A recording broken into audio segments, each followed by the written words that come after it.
Hello my dear friends, कैसे हैं आप लोग। उम्मीद करती हूँ आप सब अच्छे होंगे। हमारी द बुक थी फिनिश हो गई है और मैंने स्टार्ट करने वाली हूँ आज Pride and Prejudice by Jane Austin.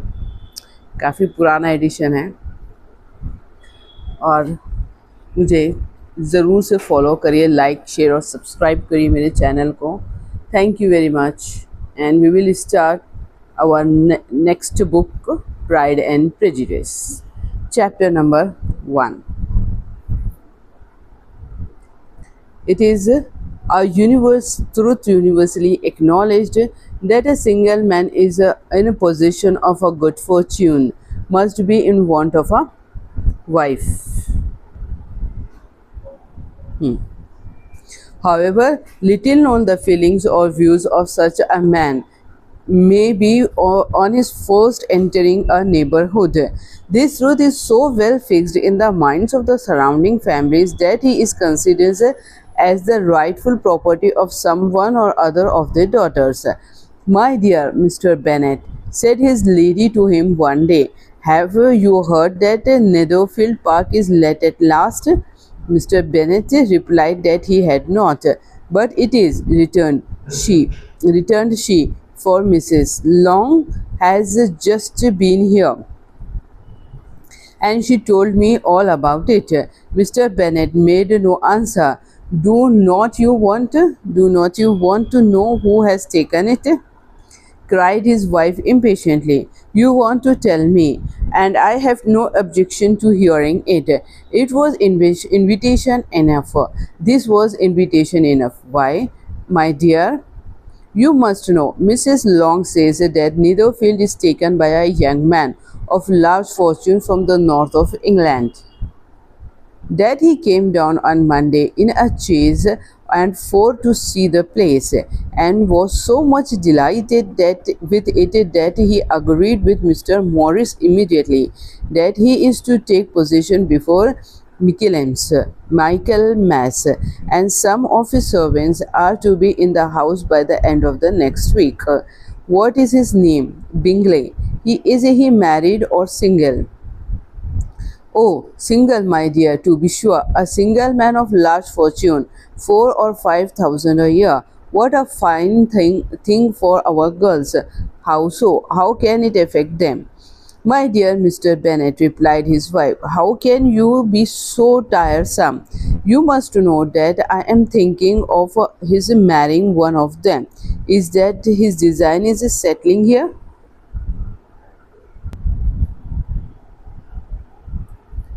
"Design? Nonsense! How can you talk so? But it is very likely that they may fall in love with one of them, and therefore you must visit him as soon as he comes." "I see no occasion for that. You and the girls may go, or you may send them by themselves, which perhaps will be still better for us, for as you are as handsome as any of them, Mr. Bingley might like you the best of the party." "My dear, you flatter me. I certainly have had my share of beauty, but I do not pretend to be anything extraordinary now. When a woman has 5 grown-up daughters, she ought to give over thinking of her own beauty. In such cases, a woman has not often much beauty to think of. But, my dear, you must indeed go and see Mr. Bingley when he comes into the neighborhood. It is more than I engage for, I assure you. But consider our daughters. Only think what an establishment it will be for one of them. Sir William and Lady Lucas are determined to go merely on that account, for in general, you know, they visit no newcomers. Indeed, you must go, for it will be impossible for us to visit him if you do not. You are ever scrupulous, surely. I dear Mr. Bingley will be very glad to see you, and I will send a few lines by you to assure him of my hearty consent to his marrying whichever is chooses of the girls, though I must throw in a good word for my little Lizzie. I desire you will do such thing. Lizzie is not a bit better than the others, and I am sure she is not half so handsome as Jane, not nor half so good humored as Lydia, but you are also giving her the preference. They have none of them much to recommend them, replied he. They are all silly and ignorant like other girls. But Lizzie has something more of quickness than her sisters. Mr. Bennet, how can you abuse your own children in such a way? You take delight in vexing me. You have no compassion on my poor nerves. You mistake me, my dear. I have a high respect for your nerves.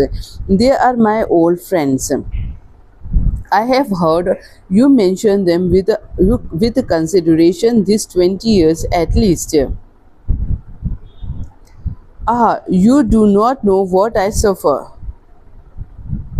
But I hope you will get over it and live to see many young men of 4,000 a year come into the neighborhood.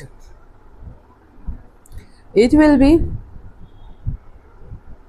no use of it if 20 such should come, since you will not visit them. Depend upon it, my dear, that when there are 20, I will visit them all. Mr. Bennet was so odd, a mixture of quick parts, sarcastic humor, reserve, and caprice, that the experience of 23 years had been insufficient to make his wife understand his character. Her mind was less difficult to develop. She was a woman of mean understanding, little information, and uncertain temper. When she was discontented, she fancied herself nervous. The business of her life was to get her daughters married. Its solace was in visiting and news. यहाँ पे होता है हमारा chapter number 1 ख़त्म. मिलेंगे हम with chapter number 2. Bye for now from the book The Book Thief, written by Jane Austen. Thank you, my dear viewers, subscribers, and everyone. Bye for now.